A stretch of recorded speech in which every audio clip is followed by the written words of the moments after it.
नमस्कार दोस्तों, स्वागत है आप सभी का आपके अपने YouTube चैनल इनोवेटर्स अड्डा पर। आशा करता हूं कि आप सभी बहुत अच्छे होंगे, अपना ध्यान रख रहे होंगे। देखिए, जब मैं वीडियो रिकॉर्ड कर रहा हूं तो इस समय इंडिया में थोड़े से कोविड के केसेस जो है काफ़ी ज़्यादा बढ़ रहे हैं। तो आपसे रिक्वेस्ट है कि आप लोग अपना प्लीज़ ध्यान रखिए, बिना वजह जो है बाहर मत निकलिए, बहुत ज़रूरी काम हो तभी निकलिए, ठीक है। और दो चीज़ मैं आपसे कहना चाहूँगा। एक चीज़ तो ये है कि एक दूसरे के कॉन्टैक्ट में रहिए, मोरली सपोर्ट की बहुत ज़रूरत है, ठीक है। दूसरी चीज़, एक दूसरे से बात करते रहिए, ठीक है। जितना भी आपसे सपोर्ट हो सपोर्ट करिए। चलिए वीडियो को शुरुआत करते हैं हम लोग। आज हम लोग पढ़ने वाले हैं एंटी डायबिटिक, ठीक है। अभी क्या है कि कोविड की वजह से जितनी भी कोमॉर्बिडिटीज़ है, यानी कि जो मेन डिसीजेज है उससे एसोसिएटेड डिसीजेज हैं, जैसे कि आपके हाई बीपी, जितना भी हाइपरटेंशन वगैरह है, जितने भी कोमॉर्बिडिटीज़ हैं, डायबिटीज़ के पेशेंट हैं, अभी थोड़ा सा ऐसे पेशेंट को इग्नोर किया जाए। लेकिन आप ये बात को समझिए, it's a very serious concern. सारी डिसीजेस, सारी डेथ जो है कोविड से नहीं हो रही है, कोमॉर्बिडिटीज़ भी हैं, उसको और कॉम्प्लेक्स कर दे रही है डिसीज़ को। कुछ लोग कोविड से तो डेथ हो ही रही है, लेकिन उसके अलावा जो है ये सारी बीमारियों को बिल्कुल इग्नोर कर दिया गया। इग्नोर नहीं करना है, इस चीज़ को समझना है, ठीक है। तो एंटी डायबिटिक ड्रग्स, आपको बता दूं कि जो डायबिटीज़ है उसके बारे में मैंने जो प्लेलिस्ट है उसमें जनरल अवेयरनेस सेक्शन, उसमें मैंने डायबिटीज़ के बारे में बिल्कुल पूरा डिटेल XYZ हर चीज़ बता रखा है आपको, ठीक है।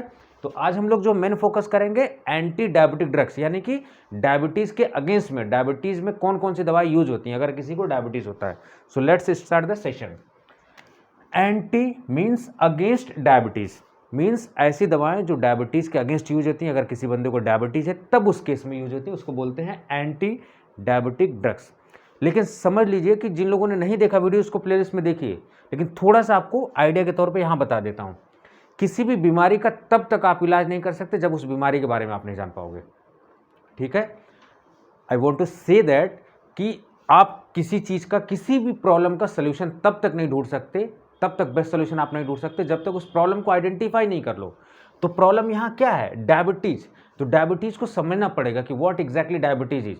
तो डायबिटीज़ आप किताबों में पढ़ते होगे, सारी चीज़ें आपने एनाटॉमी वगैरह में पढ़ा होगा कि डायबिटीज़ एक मेटाबॉलिक डिसऑर्डर है। डायबिटीज़ एक बेसिकली मेटाबॉलिक डिसऑर्डर। आप बताइए फैट का है कि कार्बोहाइड्रेट का, किस चीज़ का मेटाबॉलिक डिसऑर्डर है?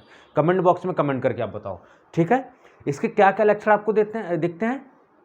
क्या क्या चीज़ें दिखती है आपको? बहुत ज़्यादा प्यास लगती है, इंक्रीज थर्स्ट, ठीक है।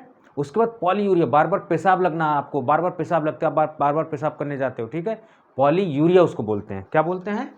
पॉलीयूरिया। मेनी टाइम्स आपको यूरिनेट करने की फीलिंग आती है। पॉलीडिप्सिया, पॉलीडिप्सिया का मतलब बार बार आपको भूख लगती है, प्यास लग जाती है, भूख लगने लगती है, आपका वेट जो है लॉस होने लगता है, ठीक है। क्यों? क्योंकि यूरिन के थ्रू जो है ग्लूकोज बाहर की तरफ एक्सक्रीट आउट हो रहा है, ठीक है। इस चीज़ को आप समझो। तो डायबिटीज़ क्या है? Basically it's a metabolic disorder. क्या क्या लक्षण उसके होते हैं? आपको बार बार प्यास लगेगी, आपको भूख लगेगी, बार बार आपको पेशाब लगेगी, ठीक है। ये सारी चीज़ें आपको समझना है। अब समझते हैं हम लोग जरा, एक सेकंड जरा मैं इसको रब कर दूं। अब समझते हैं कि डायबिटीज कितने टाइप की होती है। तो आप जनरली पढ़ते आ रहे होंगे टाइप 1 टाइप 2, लेकिन आज आपके पढ़ने का नज़रिया मैं जो है चेंज कर दूंगा बिल्कुल। फार्माकोलॉजी कैसे पढ़ते वो तो मैंने आपको डिस्कस कर ही दिया, लेकिन किसी बीमारी को आप लोग रट्टा मारते हो ना, केडी त्रिपाठी से क्लासिफिकेशन ये है, ये दवा नहीं, आज के बाद आपको रट्टा नहीं मारना है। तो देखते हैं हम लोग जरा। अब डायबिटीज़ को समझते हैं। प्रॉब्लम क्या है? डायबिटीज़। डायबिटीज़ क्या है, कैसे होता है, उसको जरा समझते हैं। तो डायबिटीज़ आप शुरू से ही पढ़ते आ रहे हो, आपको रटाया जाता है टाइप 1 डायबिटीज़, टाइप 2 डायबिटीज़, ठीक है।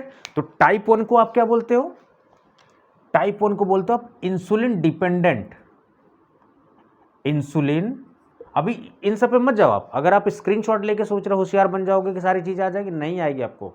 मैं बहुत सारी इंफॉर्मेशन आपको बताने वाला हूँ, पूरी वीडियो आप जरूर देखो, ध्यान से देखो। लाइफ लॉन्ग आपको डायबिटीज़ का ट्रीटमेंट याद रहेगा, ठीक है। इंसुलिन डिपेंडेंट, नाम में लिखा हुआ कि ये बंदा इंसुलिन पर डिपेंडेंट होगा, निर्भर होगा, समझ गए। और इसका नाम क्या है? Insulin non dependent. तो ये इंसुलिन पर डिपेंडेंट नहीं होगा, ठीक है। ये डिपेंडेंट नहीं है, ये इंसुलिन पर डिपेंडेंट है, ठीक है। आपको याद होगा कि डायबिटीज भी बेसिकली दो टाइप की होती है। ये मैं टाइप 1 टाइप 2 किसकी बात कर रहा हूं? डायबिटीज मिलाइटस की बात कर रहा हूं। एक डायबिटीज है इंसिपिडस, डायबिटीज इंसिपिडस, ठीक है। एक डायबिटीज होता है जेस्टेशनल डायबिटीज। आपको ये सब मैंने पहले वाले लेक्चर में बताया हुआ है। जेस्टेशनल का मतलब जब किसी मदर को प्रेगनेंसी के दौरान होता है डायबिटीज़, तो जेस्टेशनल डायबिटीज़ बोलते हैं उसको, ठीक है। और डायबिटीज़ इंसिपिडस क्या होता है कि जब यूरिन आपकी टेस्टलेस हो जाती है, बहुत थिन यूरिन हो जाती है, तब उसको बोलते हैं डायबिटीज़ इंसिपिडस। लेकिन ज़्यादातर इन सब में सबसे कॉमन कौन है? मिलाइटस। तो डायबिटीज़ मिलाइटस। तो ये जो टाइप 1-2 है ये डायबिटीज़ मिलाइटस का टाइप है, ठीक है। ये सारी चीज़ें मैंने आपको बता दी। अब टाइप 1 का है इंसुलिन डिपेंडेंट, यानी कि इंसुलिन पर डिपेंडेंसी है। What it means? It means कि यहाँ पे इंसुलिन की कमी है, तभी तो इंसुलिन पर डिपेंडेंट है बंदा वो। और यहाँ पे क्या है? इंसुलिन है लेकिन यूज़ नहीं हो पा रहा है। तो टाइप 1 में क्या हो रहा है? इंसुलिन डिपेंडेंट है, यानी कि इसको अगर किसी बंदे को टाइप 1 डायबिटीज़ है तो इसको इंसुलिन पे निर्भर रहना पड़ेगा। इसका क्या मतलब हुआ? इसका ये मतलब हुआ कि उसके में इंसुलिन का प्रोडक्शन नहीं हो रहा है। तो इंसुलिन का प्रोडक्शन नहीं हो रहा है, ठीक है। क्यों नहीं हो रहा है? क्योंकि उसकी बीटा सेल डिस्ट्रक्ट हो गई है। आपको याद होगा कि जो इंसुलिन सिक्रेट होता है वो बीटा सेल से होता है, अल्फा बीटा गामा सेल्स होती है। जो बीटा सेल्स है, ग्लूकागॉन किस सेल से होता है वो अब बताना मुझे कमेंट बॉक्स में। तो बीटा जो सेल है वो बीटा सेल कहाँ पे है? आइसोलेट ऑफ लैंगरहैंस में। वो कहाँ है? पैनक्रियाज में। पैनक्रियाज में एक पैच है आइसोलेट ऑफ लैंगरहैंस, वहाँ पर है बीटा सेल जो कि इंसुलिन सिक्रेट करता है। और इंसुलिन क्या करता है? इंसुलिन जो आपका ब्लड ग्लूकोज है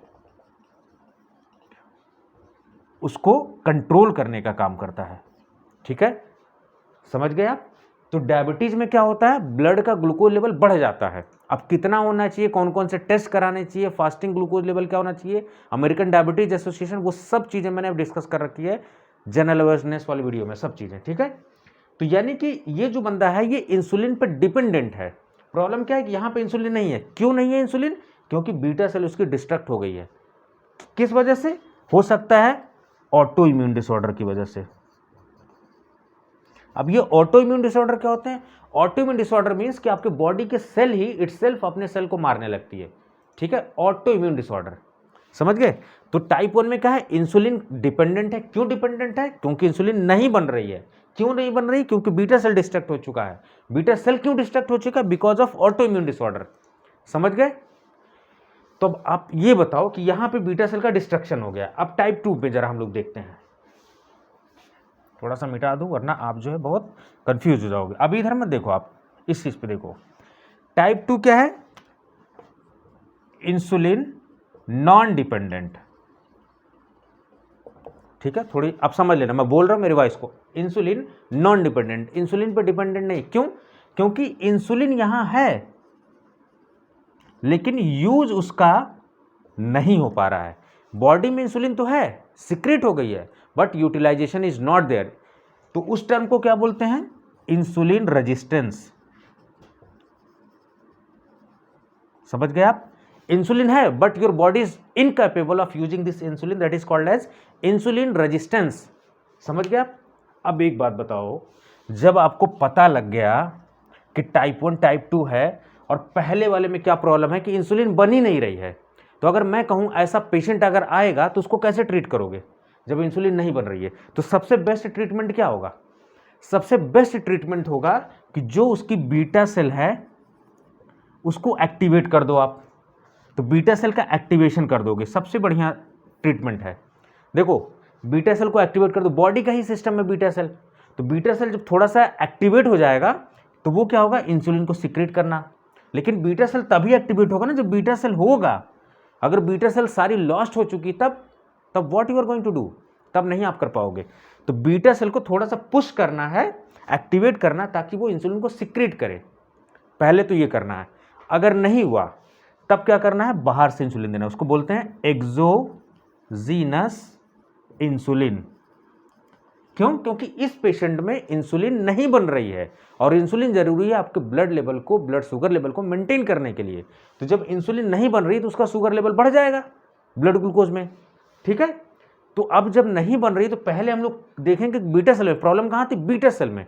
तो जब हमने प्रॉब्लम एक बार आइडेंटिफाई कर लिया तो अब हमें अप्रोच करना है कि जब हमें समस्या पता लग गई तो इसका सोल्यूशन क्या है। तो उसी सोल्यूशन को बोलते हैं अप्रोचेज फॉर ट्रीटमेंट।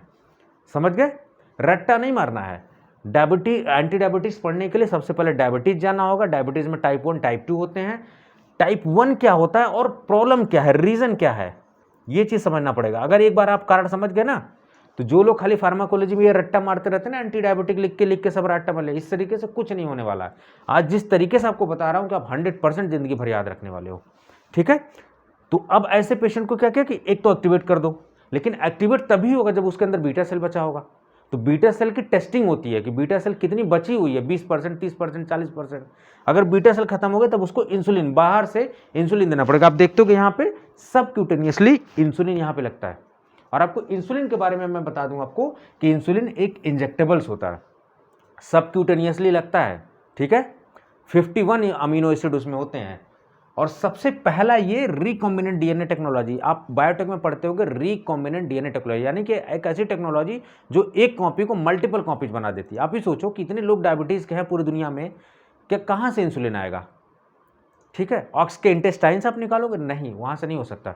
तो ई कोलाई बैक्टीरिया को ग्रोथ करके रिकॉम्बिनेंट डीएनए टेक्नोलॉजी अपना के उसके मल्टीपल कॉपीज क्लोनिंग करके आप बना देते हो, ठीक है। हाइब्रिडोमा टेक्नोलॉजी आप यूज करते हो, रिकॉम्बिनेंट डीएनए टेक्नोलॉजी में बताऊंगा, सब कुछ बताऊंगा, अभी डिस्कस करूंगा तो वीडियो बहुत बड़ा हो जाएगा। तो first recombinant DNA technology product है इंसुलिन। इसके बाद जो वीडियो आने वाली वो इंसुलिन पे ही आने वाली, पूरी इंसुलिन, उसमें long acting, short acting, ultra short acting, सब इंसुलिन बताने वाला हूं, तो परेशान मत होइए, ठीक है। इंसुलिन के बारे में आप समझ लिए यहाँ पे। तो पहला प्रॉब्लम क्या थी, आपने प्रॉब्लम को आइडेंटिफाई कर लिया, अप्रोच क्या है। अब इंसुलिन के यहाँ पे इंसुलिन की अवेलेबिलिटी आपको बढ़ानी है, समझ गए। दूसरे वाले में टाइप 2 में क्या था कि इंसुलिन तो था लेकिन उसका यूटिलाइजेशन नहीं था। तो यूटिलाइजेशन का मतलब कि इंसुलिन का रेजिस्टेंस हो गया था। तो अब तरीका क्या है उसको ट्रीट करने का, ऐसे पेशेंट को ओवरकम करो इंसुलिन के रेजिस्टेंस को, ठीक है। तो अब हम लोग जरा समझते हैं मेन कैटेगरी ऑफ ड्रग पे। अब पहली कैटेगरी जो होती है जिसमें इंसुलिन की बायोअवेलेबिलिटी हम लोग बढ़ाते हैं, उसमें पहली कैटेगरी कौन सी होती है, आप देख पा रहे होगे, एक्सोजीनस इंसुलिन। यहां पर एक्सोजीनस इंसुलिन, तो एक्सोजीनस इंसुलिन जो बाहर से इंजेक्टेबल लगती है इंसुलिन, ठीक है। आजकल हम लोग ओरल इंसुलिन की बात करने जा रहे हैं, ठीक है। इनहेल टाइप ऑफ इंसुलिन हम लोग यूज कर रहे हैं, इनहेलर फॉर्म में यूज करने की बात कर रहे हैं, काम चल रहा है इंसुलिन पे, ठीक है। तो एक्सोजीनस इंसुलिन जिसको सबक्यूटेनियसली अभी हम लगा रहे हैं, ठीक है, ये चीज आपको समझना है। उसके अलावा सल्फोनाइल यूरिया, तो एक्सोजीनस इंसुलिन में बहुत सारे ultra short acting, short acting, intermediate acting, long acting, ठीक है। तो लॉन्ग एक्टिंग में जैसे मैंने यहाँ पर लिख दिया हुआ एक रैपिड एक्टिंग, आप पढ़ते हो ना, rapid acting, short acting, intermediate acting, long acting. तो इंसुलिन ग्लार्जिन, इंसुलिन डेटेमिर, ये सारी लॉन्ग एक्टिंग है, ठीक है। और इंटरमीडिएट में प्रोटामिन इंसुलिन, जिंक प्रोटामिन, तो ये सारी चीजें आप समझते हो, ठीक है। लिस्प्रो, स्पार्ट, वो सब रैपिड एक्टिंग इंसुलिन है, ये सब आपको सब बताऊंगा मैं सारी चीजें। Sulfonyl urea category, sulfonyl urea, तो अब साथ साथ ये कैटेगरी आप समझो। तो पहला अप्रोच क्या हुआ कि इंसुलिन हमें देना है, इंसुलिन के बारे में पूरी एक अलग वीडियो आएगी, परेशान मत होइए आप, ठीक है। Sulfonyl urea, sulfonyl urea category जिसमें कौन कौन सी ड्रग आती है, थोड़ा सा आपको यहाँ थोड़ा सा देखना पड़ेगा कौन कौन सी ड्रग है। टॉलब्यूटामाइड, ग्लिमेपेराइड, आप देखते होगे कि मेटफॉर्मिन के साथ ग्लिमेपेराइड का कॉम्बिनेशन आता है, सिंगल कॉम्बिनेशन आता है, ठीक है। ग्लिमेपेराइड ये सेकंड जनरेशन की होती है, सेकंड जनरेशन, ठीक है। और टॉलब्यूटामाइड आपकी first generation anti diabetic drug है। याद रखिए, मैं एक चीज आपको थोड़ा सा क्लियर यहां कर दूं, यहां पे मैंने लिखा हुआ था ओरल हाइपोग्लाइसेमिक्स वर्सेज इंजेक्टेबल्स। ये जो एंटी डायबिटिक ड्रग होती है ना, कुछ ओरल हाइपोग्लाइसेमिक, देखो हाइपो का मतलब कम करना, हाइपर का मतलब ज्यादा, तो ग्लाइसीमिया यानी ग्लूकोज लेवल ज्यादा हो गया, हाइपर ग्लाइसेमिक्स हो गया है डायबिटीज कंडीशन, उसको हाइपो करना है, कम करना है, तो हाइपोग्लाइसेमिक्स, तो यानी कि ओरल जो मुंह से हम खा रहे, orally we are taking, that's why its name is oral hypoglycemics, समझ गए। और कुछ इंजेक्टेबल्स होते हैं जो इंसुलिन से लगते हैं, जैसे इंसुलिन, ठीक है। तो ये जो एंटी डायबिटिक ड्रग है ओरली फॉर्म में भी आती है, इंजेक्टेबल फॉर्म में भी आती है। आजकल जिस तरीके का मेरा मार्कर, इस तरीके की पेन आ रही है, बहुत ही पतली सी आती है, पेन टाइप की डिवाइस आती है, उसको लगाते हैं। मैं आपको ये क्यों बता रहा हूँ, क्योंकि मैं डायबिटीज की कंपनी में, नॉन ऑडिस कंपनी जो है उसमें काम कर चुका हूँ, और डायबिटीज सेक्टर की कंपनी है। आप पता लगाइएगा, नॉन ऑडिस इस समय बहुत ही अच्छी कंपनी है, टॉप ब्रांड है, MNC है, ठीक है। आप उस चीज़ को समझोगे। इलाई लिली, ये सब, और सनोफी अवेंटिस, ये सब बहुत बड़ी कंपनी है, इन सब काम कर रही हैं। तो नॉन ऑडिस मैंने काम किया है, तो वो पूरा एक्सपीरियंस में मैं बता रहा हूँ, खाली KD त्रिपाठी का ज्ञान नहीं है। This whole experience is based on my practical experience on the ground, ठीक है। तो सल्फोनाइल यूरिया, तो सल्फोनाइल यूरिया में क्या है, टॉलब्यूटामाइड और ग्लिमेपेराइड। अब इसका ब्रांड नेम थोड़ा सा देख लो किस नाम से मार्केट में अवेलेबल है। फिर दूसरी कैटेगरी है मैग्लेटिनाइड एनालॉग, जिसमें आप रैपाग्लिनाइड यूज करते हो, ठीक है। तीसरी कैटेगरी है डाईपेप्टिडाइल पेप्टिडेज 4 इनहिबिटर, जिसको आप कहते हो DPP4 इनहिबिटर। ठीक है, ये DPP4 इनहिबिटर इतना बढ़िया होता है ना कि इंसुलिन को टक्कर दे देता है, ये समझ गए हो, इंसुलिन को टक्कर दे देता है DPP4 इनहिबिटर। उसके अलावा एक है GLP रिसेप्टर एगोनिस्ट, जिसमें मैंने काम किया, वो था लीराग्लूटाइड मॉलिक्यूल। ये मॉलिक्यूल का नाम है, इसका ब्रांड नेम था विक्टोजा। ठीक है, ये 5,000 का प्रोडक्ट है, 4-5,000 का प्रोडक्ट ये है लीराग्लूटाइड। GLP रिसेप्टर एगोनिस्ट, जिसमें मॉलिक्यूल है लीराग्लूटाइड, और एक दूसरा मॉलिक्यूल है एक्जेटेनाइड, ठीक है, लीराग्लूटाइड एक्जेटेनाइड, इसका ब्रांड नेम मैंने विक्टोजा। इसी पर्टिकुलर प्रोडक्ट पे मैंने काम किया हुआ, विक्टोजा पे। ठीक है, अब दूसरी क्या है, यहां पे देखो लिखा हुआ ओवरकम इंसुलिन रेजिस्टेंस। अब रेजिस्टेंस है, इंसुलिन है, लेकिन यूज नहीं कर पा रहे हैं, तो यूज कैसे करेंगे उस कैटेगरी को, उसको बोलते हैं पहली कैटेगरी। मैं यहां से हटा देता हूं, बहुत खाच पाच हो गया है। ठीक है, बाईगुआनाइड्स, आपने नाम सुना होगा मेटफॉर्मिन, फेनफॉर्मिन। ठीक है, सबसे कॉमनली ओरल जो हाइपोग्लाइसेमिक्स यूज हो रहा है मेटफॉर्मिन, इसका थोड़ा डोज ज़्यादा होता है, 1 ग्राम के करीब डोज होता है इसका। ठीक है, तो आप इसकी टैबलेट ऐसे देखते होगे, तो बाई लेयर टैबलेट आती है, ऊपर सफ़ेद रहेगी, नीचे लाल सी रहेगी। क्यों बाई लेयर, क्योंकि दो ड्रग का कॉम्बिनेशन है, बाई लेयर्ड टैबलेट आती है। ठीक है, ज़्यादातर मेटफॉर्मिन, इसका डोज थोड़ा हाई होता है। और मेटफॉर्मिन, फेनफॉर्मिन, जो इनका साइड इफेक्ट, जो खास करके फेनफॉर्मिन का जो होता है वो लैक्टिक एसिडोसिस। ये लिखते रहो आप, जीपैड नाइपर में सब पूछता है। जो फेनफॉर्मिन है उसका साइड इफेक्ट क्या है, लैक्टिक एसिडोसिस, यहाँ पे मैंने लिखा हुआ है लैक्टिक एसिडोसिस। ठीक है, और एक पॉइंट और, ये जो बाइगुआनाइड्स हैं ये एंटी मलेरियल, मलेरिया के ट्रीटमेंट में भी यूज होते हैं बाइगुआनाइड्स। तो बाइगुआनाइड्स 2 जगह यूज हो रहा है, एंटी डायबिटिक के तौर पे भी यूज हो रहा है, बाइगुआनाइड्स आपका यहाँ भी यूज हो रहा है, एंटी मलेरियल के तौर पे यूज हो रहा है। ठीक है, जैसे आप लोग सुन रहे होंगे अभी रेमडेसिविर, पेशेंट में आजकल बहुत किल्लत हो गई है, मिल नहीं रहा है, पेशेंट को यूज करना है, तो ये एंटीवायरल ड्रग है रेमडेसिविर। ठीक है, तो ये कई जगह मल्टीपल काम करती है। तो हमने बाइगुआनाइड्स देख लिया। दूसरी कैटेगरी थायाजोलिडीन डायोन्स, उसका एग्जांपल है पायोग्लिटाजोन, पायोग्लिटाजोन। ठीक है, लिख लो आप, एग्जांपल भी लिखो पायोग्लिटाजोन। उसके बाद लास्ट कैटेगरी है alpha glucosidase inhibitor, alpha glucosidase inhibitor. इसका एग्जांपल है ए कार्बोस और मेग्लिटॉल, ए कार्बोस एंड मेग्लिटॉल, ये चीज आपको समझना पड़ेगा। ठीक, एक मैंने एग्जांपल मिसलेनियस लिखा हुआ, आजकल बहुत चल रहा है ये SGLT2 इनहिबिटर, ये बड़ा इंपॉर्टेंट है। ठीक है, सोडियम ग्लूकोज को ट्रांसपोर्ट 2 इनहिबिटर, डैपाग्लिफ्लोजीन यहाँ पे। ठीक है, SGLT2। तो ये जो SGLT2 हैं, ये जो DPP4 इनहिबिटर, ये टक्कर दे देते हैं इंसुलिन को, ये टक्कर दे देते हैं GLP रिसेप्टर एगोनिस्ट को। क्योंकि ये वाला प्रोडक्ट थोड़ा महंगा है लेकिन अच्छा प्रोडक्ट है, लेकिन कम रेट में इसको टक्कर दे दे रहा है ये DPP4 इनहिबिटर। ये तो आपके मार्केट में जितने भी ये GLP रिसेप्टर एगोनिस्ट है ना, उनके कॉम्पिटिटर ये हैं, DPP4 इनहिबिटर, SGLT2 इनहिबिटर और DPP4 इनहिबिटर्स वाले ये प्रोडक्ट। ज़ालरा आप नाम सुनते होंगे, बहुत सारे हैं, बहुत सारे ब्रांड हैं। ठीक है, आप देखना, बहुत सारे, जनुविया के नाम से आता है, मेटफॉर्मिन, आप देखते होंगे, बहुत सारे ब्रांड हैं, आप सारी चीज़ें देखना। तो डायबिटीज़, अब एंटी डायबिटीज़ का ट्रीटमेंट कैसे, एंटी डायबिटीज़ कैसे पढ़ना आपको आज के बाद, सबसे पहले डायबिटीज़ को जानना है, मैंने एक वीडियो बना दी है, उस वीडियो को पढ़ लेना आपको अच्छे से, एक एक चीज़, टेस्ट कौन सा होता है, कब टेस्ट कराना चाहिए, फास्टिंग होना चाहिए कब, सब एक एक चीज़ बता रखी है बिल्कुल। उसके बाद एक डायबिटीज़ मेलाइटस होता है, इंसिपिडस होता है, और एक जेस्टेशनल डायबिटीज़ होता है। तो डायबिटीज़ मेलाइटस में टाइप 1 टाइप 2, टाइप 1 क्या होता है, टाइप 2 क्या प्रॉब्लम होती है, इसको ट्रीट कैसे करते हैं, उसके लिए मैंने अप्रोचेज आपको बताई। तो ये सारी अप्रोचेज हैं, ये कैटेगरी ऑफ ड्रग्स है। तो जब आपको प्रॉब्लम पता लगी तो आप अप्रोच आराम से बता लोगे। ठीक है, और जैसे अप्रोच पता लगेगा, ये कैटेगरी आपको थोड़ा थोड़ा याद रखना है, थोड़ा सा ध्यान रखना है, तो रट्टा कहाँ मारना हुआ, आपको बहुत आसान हो जाएगा सारी चीज़ें। ठीक है, तो ये एंटी मलेरियल में भी यूज हो रहा है, ये सारी चीज़ हमने यूज़ कर ली। लेकिन एक चीज़ आप याद रखिए, जो बाइगोनेट्स होते हैं ना, ये विटामिन B12 डिफिशियंसी भी कर देते हैं, इसीलिए इनके साथ विटामिन B12 का सप्लीमेंट भी देते हैं हम लोग। तो ये लोग इस तरीके से कर देते हैं, सारी चीज़ें मैंने बता दी आपको। ठीक, और ये जो सल्फोनाइल यूरिया हैं, सल्फोनाइल यूरिया, ये क्या करते हैं, पोटेशियम चैनल इनहिबिट करते हैं।